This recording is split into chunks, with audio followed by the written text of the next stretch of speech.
අදත් අපි පොඩි කලින් හදපු ප්‍රතිමාවක දල සටහනක් පෙන්වන්න යන්නේ. මේක රාවණා පිළිමයක්. ඔයාලට මතක ඇති කලින් රාවණා පිළිමයක් හදලා ඉවරලා මම දාලා තිබ්බා. මේ රාවණා පිළිමේ ඇඳගත් දල සටහන. ඒ රාවණා පිළිමේ ෆොටෝ කීපයක් බලා ගන්න පුළුවන් මේ වීඩියෝ එකෙන් පස්සේ. මේ තියෙන්නේ හදාගත්ත රාවණා පිළිමේ. හරියටම මේ පිළිමේ අඩි 3ක් උස තියෙනවා. මේ පිළිමේ බලාගෙන තමයි මේ රාවණා පිළිමේ හැදුවේ. ඔයාලට පේනවාද මේ රේඛාවක්? මෙන්න මේ රේඛාව තමයි මේ පිළිමේ බැලන්ස් එක අල්ලලා තියෙන රේඛාව. ටික ළඟට යන්නකෝ. මේ පිළිමේ තමයි මේ බැලන්ස් එක අල්ලලා තියෙන්නේ. ඉතින් මෙන්න මේ කකුලට තමයි මේ පිළිමේ සම්පූර්ණ බර එන්නේ.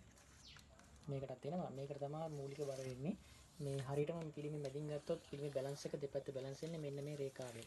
මේ රේඛාව බැලන්ස් කරලා තමයි දෙපැත්තට සමානුපාතිකව මේ පිළිමේ ඩිසයින් කරලා තියෙන්නේ. මේ ආභරණ ඩිසයින් කරලා තියෙන මේවා සම්පූර්ණයෙන්ම ඒ කොන්ක්‍රීට් වලින් හදපු ප්‍රතිමාවේ ඒ විදිහටම තියෙනවා. ඉතින් මේ ප්‍රතිමාව හදන්න කලින් අපි දලසටහන් මේ ප්‍රතිමාව හදන්න කලින් ප්‍රතිමාවේ ඉස්සරහින් පේන විදිහයි ප්‍රතිමාවේ පැත්තෙන් පේන විදිහයි දෙකම ඇඳගත්තා. මේ තියෙන ඉස්සරහට ප්‍රතිමාව පේන විදිය, මේ තියෙන ප්‍රතිමාව පැත්තෙන් පේන විදිය. ඊට පස්සේ අපි තව වෙනත් දලසටහනකුත් ඇඳලා මේ තියෙන එක.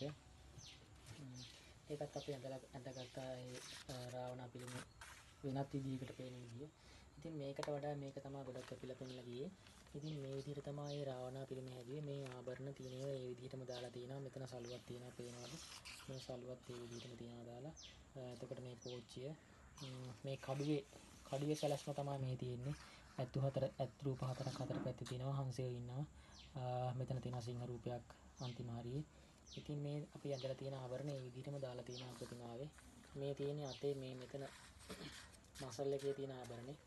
මේ ඒකත් එහෙමම තියෙනවා.